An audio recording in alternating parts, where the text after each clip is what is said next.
जय श्री कृष्णा दोस्तों हम अपने इनकम फ्रॉम अदर सोर्स के लेक्चर को कंटिन्यू करते हैं और आज हम समझेंगे कि एक ट्रीटमेंट ऑफ डिविडेंड क्या है। सर डिविडेंड को कैसे ट्रीट करें। डिविडेंड की इनकम को तो समझ लिया, वो इनकम फ्रॉम अदर सोर्स में टैक्स होगा, लेकिन कैसे होगा, किस रेट से होगा, कब होगा, वो भी समझ लेते हैं।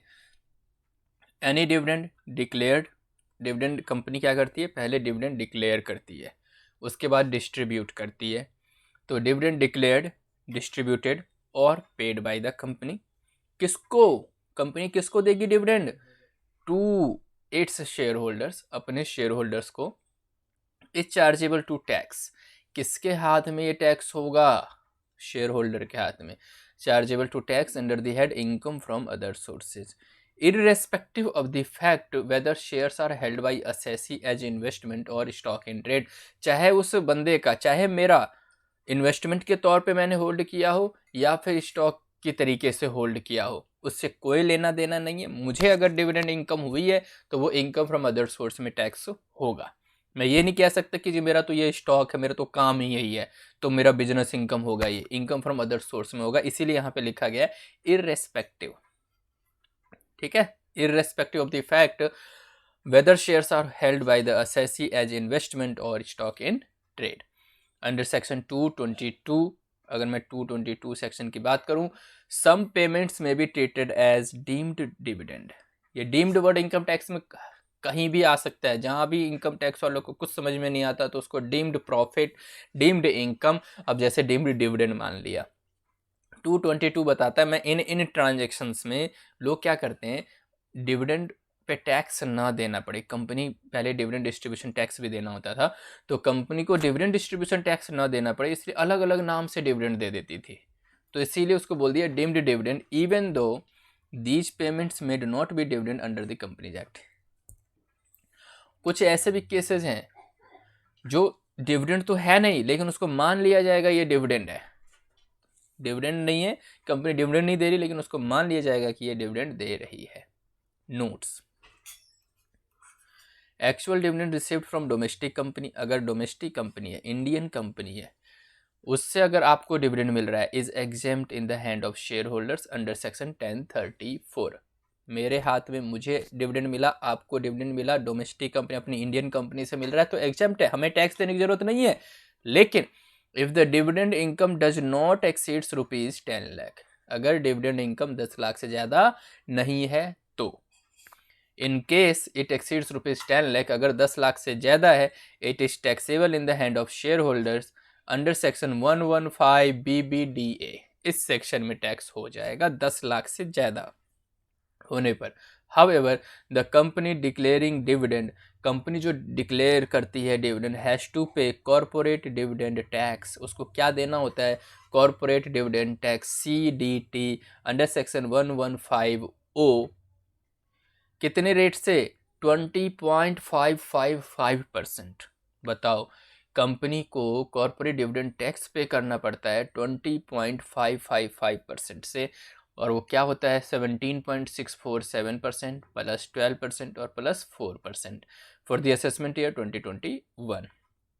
Now rate of CDT corporate dividend tax is 15%, but computation of effective corporate dividend tax rate make this rate as 17.647%। वैसे तो रेट 15 है लेकिन इफेक्टिव रेट क्या हो जाता है 17.647% प्लस 12% का सरचार्ज, 4% का सेस, वो सब मिला के 20.555% CDT का रेट है, कॉर्पोरेट डिविडेंड टैक्स कंपनी को पे करना है। और मैं इन्वेस्टर हूँ, मैं एसएससी हूँ, मतलब मैं अपनी बात कर रहा हूँ, मुझे डिविडेंड मिल रहा है, आपको डिविडेंड मिल रहा है, अगर 10 लाख तक मिला है तो आपको टैक्स देने की जरूरत नहीं है, एग्जेम्प्ट है 1034 में।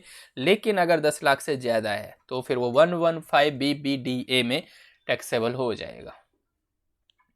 आगे बढ़ते हैं, tax on dividends covered under section 115 BBDA।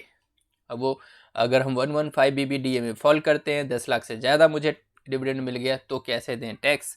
In the case of a resident individual, resident HUF, resident firm and non-domestic companies, aggregate dividend income from domestic company in exceeds rupees 10 lakh is chargeable to tax। 10 lakh से ऊपर अगर 11 लाख है तो 1 लाख पे tax देना है, 10% plus surcharge plus cess 4%। taxation of dividend income in excess of rupees 10 lakh shall be on gross basis, that is no deduction is allowed from dividend income. dividend income से कुछ भी घटाने की जरूरत नहीं. ये नहीं बोल सकते dividend income कमाने के लिए मुझे 5,000 रुपये लगाने पड़े जी, 10,000 रुपये लगाने पड़े, इतना खर्चा हो गया. नहीं, वो नहीं घटा सकते आप. 10 लाख से ऊपर जो भी इनकम हुई है उस पे 10% बेसिक टैक्स प्लस सरचार्ज अगर एप्लीकेबल है तो सरचार्ज बेसिकली वही जो हमने पढ़ा 50 लाख या 1 करोड़ से ज़्यादा होने पे लगता है वो, नहीं तो फिर सेस तो लगेगा ही 4%. Now third, actual dividend received from a non domestic company is taxable in the hand of share holders. अगर आप नॉन डोमेस्टिक कंपनी से अगर डिविडेंड आपको मिल रहा है तो वो तो टैक्स होगा ही होगा. डोमेस्टिक कंपनी से डिविडेंड मिलने पे 1034 में एग्जम्पशन मिलती है, अदरवाइज नॉन डोमेस्टिक कंपनी से अगर आपको डिविडेंड मिल रहा है तो वो टैक्सेबल है. If dividend is covered under section 222A, B, C or D, then it is exempt in the hand of shareholder under section 1034. However, the payer company has to pay CDT or DDT, corporate dividend tax or dividend distribution tax under section 115O at the rate of 20.555% for the assessment year 2021. मतलब अगर 222A में, B में, C में और D में जो deemed dividend माना जाएगा तो शेयर होल्डर के हैंड में एग्जिम्प्ट है, मेरे और आपके हैंड में एग्जिम्प्ट है, लेकिन कंपनी को सीडीटी देने की जरूरत है, कंपनी को डीडीटी पे करना पड़ेगा, वो भी किस रेट से? 20.555% से. Fifth, however, if dividend is covered under clause 222E, A, B, C, D तो यहाँ पे covered है, 222A, B, C, D यहाँ covered है, E रह गया, it is taxable in the hand of shareholder under the head income from other source. वो मेरे और आपके हाथ में टैक्स होगा, वो भी इनकम फ्रॉम अदर सोर्स के हेड में. On such dividend company paying dividend has to deduct tax at source under section 192 at the rate of 20% on behalf of the SSC, and SSC has to include this income as deemed dividend under the head income from other source which will be taxable at the rate depending upon the tax slab applicable to the SSC. मतलब 222E में अगर आपको income हो रही है तो वो dividend income होगी, आपके हाथ में टैक्स भी होगा और कंपनी आपका टीडीएस काट लेगी. कंपनी 10% टीडीएस काट लेगी 192 में और टैक्स काट के आपको वो डिविडेंड इनकम दे देगी. और आपके हिसाब से आपके पास किस रेट से टैक्स होगा वो भैया आप अपना टोटल कंप्यूटेशन करो इनकम का, उसके बाद स्लैब घटाओ, 2.5 लाख का बेनिफिट जो आपको बेसिक मिलता है वो घटाओ, उसके बाद देखो जो अभी स्लैब में जो रेट है इसका कोई फिक्स रेट नहीं है, 10%, 20%, 25%, स्लैब के हिसाब से 2.5 है तो 0, 2.5 से ऊपर 5 है तो 5%, इस टाइप से आप नॉर्मल कंप्यूटेशन हो जाएगी. Now sixth, dividend paid by an Indian company is deemed to accrue or arise in India. Dividend पे किया है इंडियन कंपनी ने, इंडियन कंपनी अगर डिविडेंड कहीं भी पे किया हो तो ये मान लिया जाएगा डीम्ड और एक्रू और अराइज इन इंडिया ही है.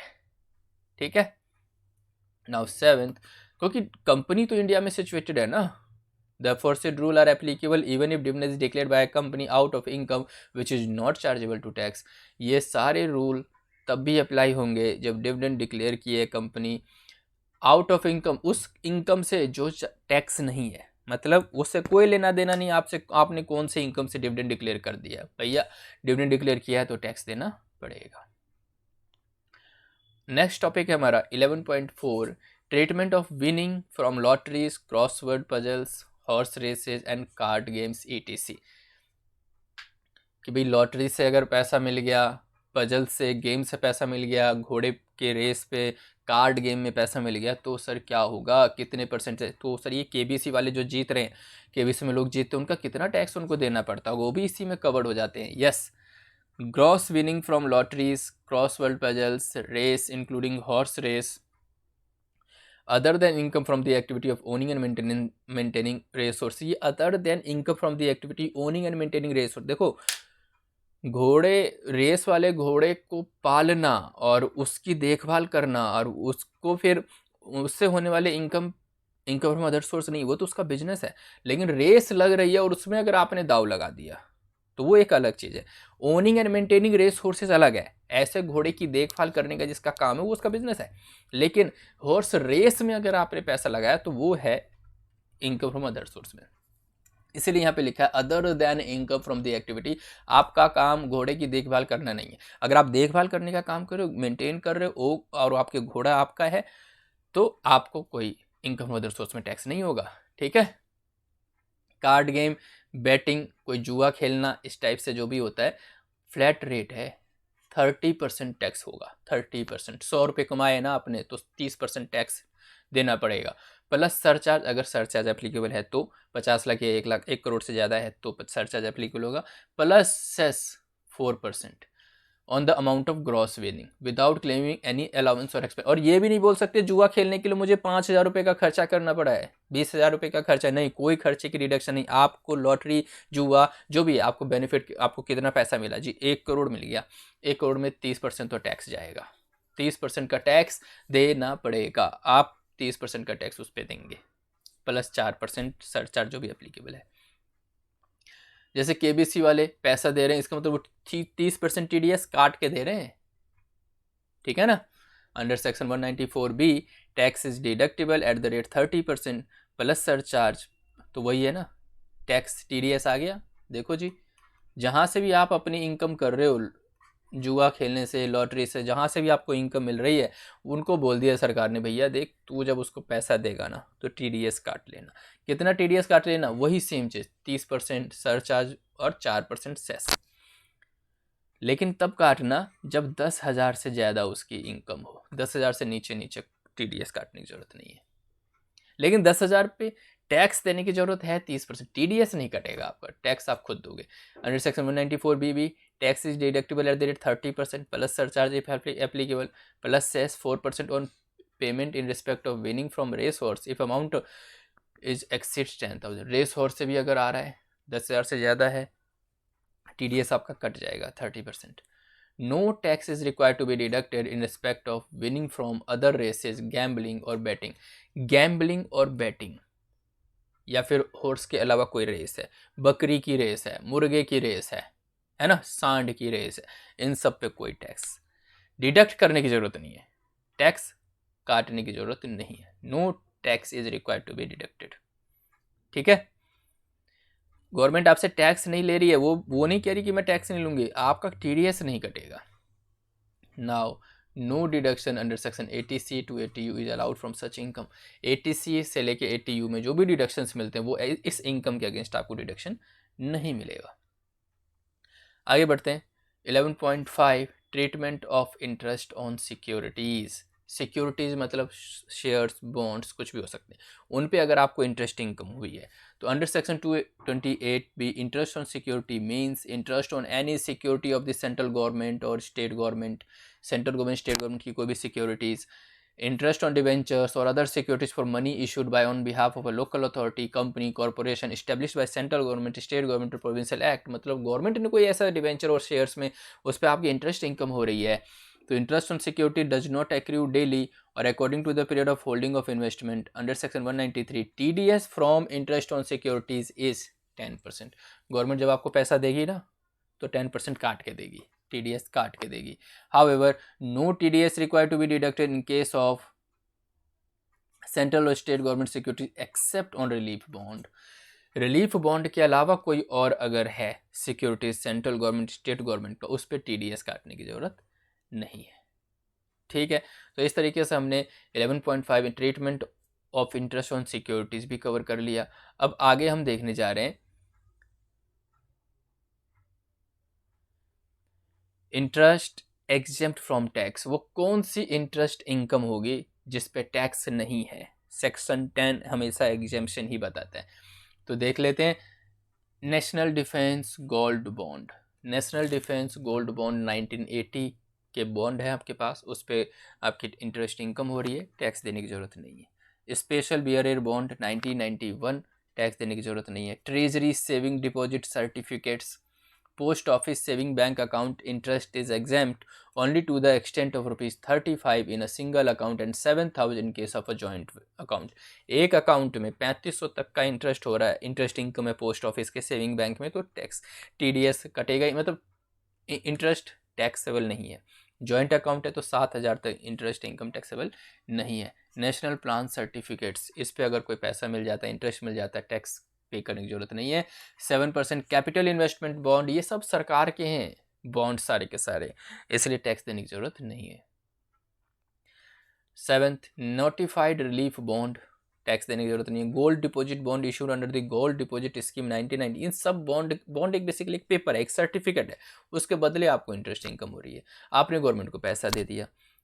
Scheme of fix deposit govern by the government saving certificate rule 1968, इस पर भी इंटरेस्ट होगा, टैक्स देने की जरूरत नहीं है।